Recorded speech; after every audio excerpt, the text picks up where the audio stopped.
America Iran మధ్య ఉద్రిక్తతలు పూర్తిస్థాయి యుద్ధానికి దారితీస్తున్నాయి. నెల క్రితం కుదుర్చుకున్న తాత్కాలిక కాల్పుల విరమణ ఒప్పందం బెడిసికొట్టగా ఇరు దేశాలు దాడులు ప్రతిదాడులతో విరుచుకుపడుతున్నాయి. ఇరాన్పై అమెరికా దళాలు వరుసగా 9వ రోజు దాడులకు దిగాయి. జోర్డాన్లోని అమెరికా యుద్ధ విమానాలను ధ్వంసం చేసిన ఇరాన్ హోర్ముజ్ జలసంధిలో 2 చమురు నౌకలు పేలిపోయాయని ప్రకటించింది. ఫలితంగా వాణిజ్య నౌకల రాకపోకలు, ఇంధన సరఫరాపై ఆందోళన వ్యక్తమవుతోంది.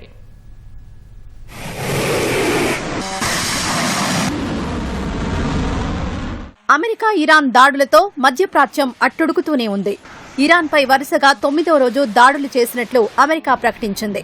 హార్మూజ్ జలసంధిలో వాణిజ్య నౌకలపై దాడులు చేసే ఇరాన్ సామర్థ్యాన్ని దెబ్బతీయడమే లక్ష్యమంటూ భీకర దాడులతో విరుచుకుపడింది. అమెరికా దాడుల కారణంగా ఇరాన్లోని తబ్రీజ్, చబహార్, కొనరక్, బందర్ మషహార్, బందర్ ఇమామ్ ఖొమేనీ నగరాల్లో భారీ పేలుళ్లు జరిగినట్లు స్థానిక మీడియా తెలిపింది.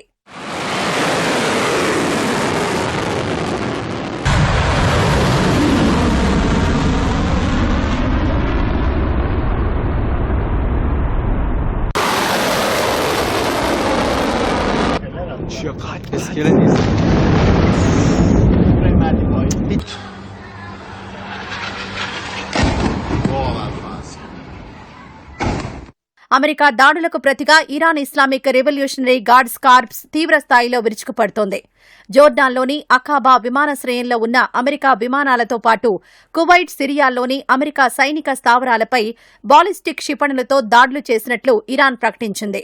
జోర్డాన్ విమానాశ్రయంపై దాడిలో అమెరికాకు చెందిన C-17 రవాణా విమానాలు, P-8 సముద్ర నిఘా విమానాలనే లక్ష్యంగా చేసుకుని ఈ క్షిపణి దాడులు జరిగాయి. ఈ ఘటనలో పలు విమానాలు తీవ్రంగా ధ్వంసమైనట్లు ఇరాన్ పేర్కొంది. ఇరాన్ దాడుల కారణంగా బహ్రెయిన్లో ఈ ఉదయం సైరన్లు మోగగా తమ గగనతలంలోకి ప్రవేశించిన ఇరాన్ డ్రోన్లను అడ్డుకున్నట్లు కువైట్ సైన్యం ప్రకటించింది. కువైట్లోని ఓ డీశాలినేషన్ ప్లాంట్పై వరుసగా 2వ రోజు దాడి జరగ్గా మంటలు చెలరేగాయి. పౌర మౌలిక సదుపాయాలపై ఇది ప్రత్యక్ష దాడి అని కువైట్ ఆందోళన వ్యక్తం చేసింది.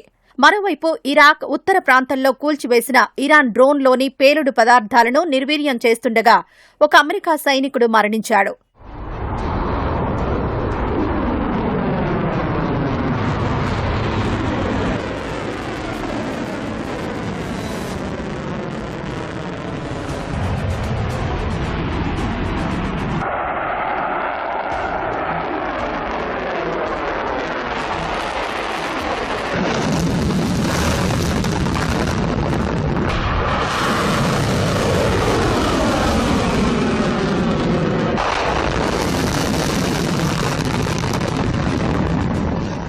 హార్మూజ్ జలసంధిలో ప్రయాణించేందుకు ప్రయత్నించిన 2 చమురు నౌకలు పేలిపోయాయని ఇరాన్ రెవల్యూషనరీ గార్డ్స్ తెలిపింది.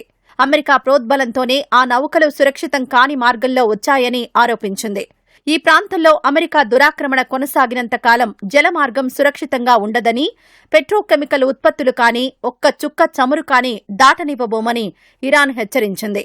ఈ ఉద్రిక్త పరిస్థితుల కారణంగా ప్రపంచవ్యాప్తంగా ఇంధన సంక్షోభం తలెత్తే ప్రమాదం నెలకొంది.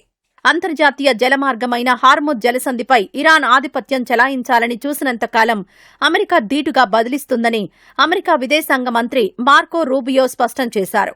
అదే సమయంలో దౌత్యపరమైన చర్చలకు ఎప్పుడూ సిద్ధమేనని ఆయన పేర్కొన్నారు.